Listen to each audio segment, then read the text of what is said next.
Senator from New Mexico. Mr. President, lest we forget, more than 30,000 brave Americans are still serving in harm's way in Afghanistan. And hundreds of thousands of men and women in uniform are serving around the world. They all volunteered. In return for their volunteerism, we made a number of promises. The ability to maintain the strongest and most dedicated military force in the world depends on our nation's ability to keep those promises. I'm a proud co-sponsor of the legislation being debated this week, S. 1982, which is perhaps the most significant veterans legislation to come before Congress in many years.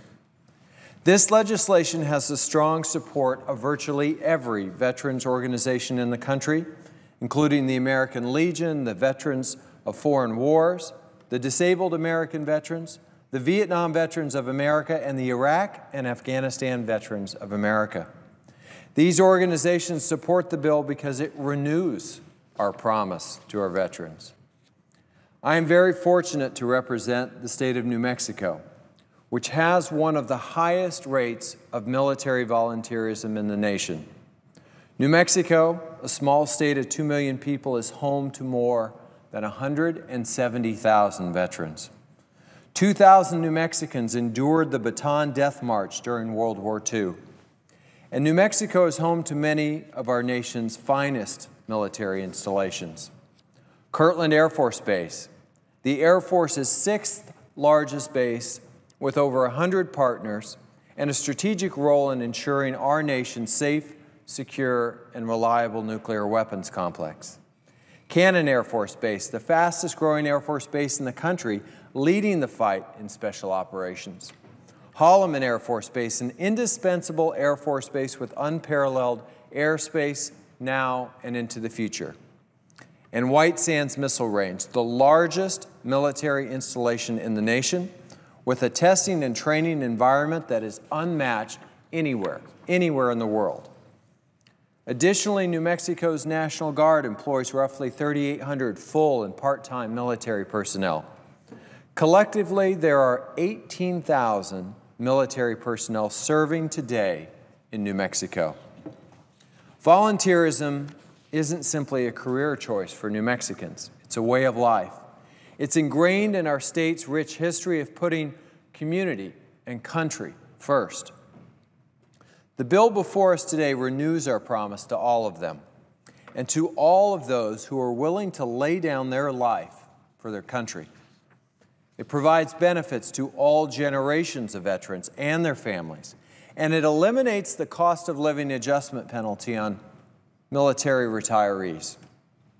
The legislation incorporates bills and ideas from both Democrats and Republicans to address the disability claims backlog, including one of my own.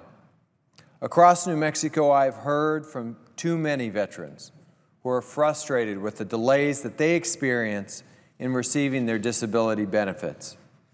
Last June, Senator Heller of Nevada and I introduced the Veterans Benefits Claims Faster Filing Act, which requires the Secretary of Veterans Affairs to ensure that every veteran is informed of the vast differences in times for processing compensation claims when filing a fully developed claim versus a non-fully developed paper claim.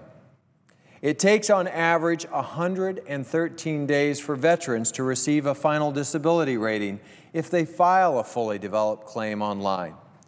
Compare that, Mr. President, to over a year if they file a non-fully developed paper claim. Filing claims online through the Fully Developed Claims Program accelerates turnaround times and makes processing more efficient. Doing so also provides an additional year of retroactive benefits as an incentive to veterans who file a fully developed claim. The Faster Filing Act and other legislative efforts represent a collective effort to reduce the backlog and ensure that our veterans receive the benefits that they've earned. I'm also proud to have co-sponsored legislation introduced by my colleague from Alaska, Senator Begich, to provide advanced appropriations for all VA spending accounts. This would ensure that veterans receive uninterrupted access to the benefits that they've earned, even in the midst of a government shutdown like the one that so irresponsibly occurred last fall. It is unacceptable that veterans would fall victim to the partisan politics of a government shutdown, and the legislation today includes a fix to ensure that that never happens again. The bill also helps put veterans back to work. It reauthorizes a 2-year extension for the Veterans Retraining Assistance Program, which retrains unemployed veterans for high-demand occupations. And it requires the VA to establish a 3-year program to provide young veterans under 30 the opportunity to serve in an internship that would pair veterans with private sector employers so that they can gain civilian work experience. The bill expands the VA's Successful Caregivers Program to provide caregiver benefits to veterans of all generations in a similar manner as post-9/11 veterans. America's servicemen and women consider our nation's principles important enough to defend them against all enemies and at any cost. And they volunteer to do so. But volunteerism only works if we fulfill our promises, Mr. President. Few sacrifices are as selfless as those our military men and women make in defense of this nation. We owe them more than a debt of gratitude. We owe them action in both our words and our deeds. Mr. President, this bill backs up our words with action. It fulfills our promises.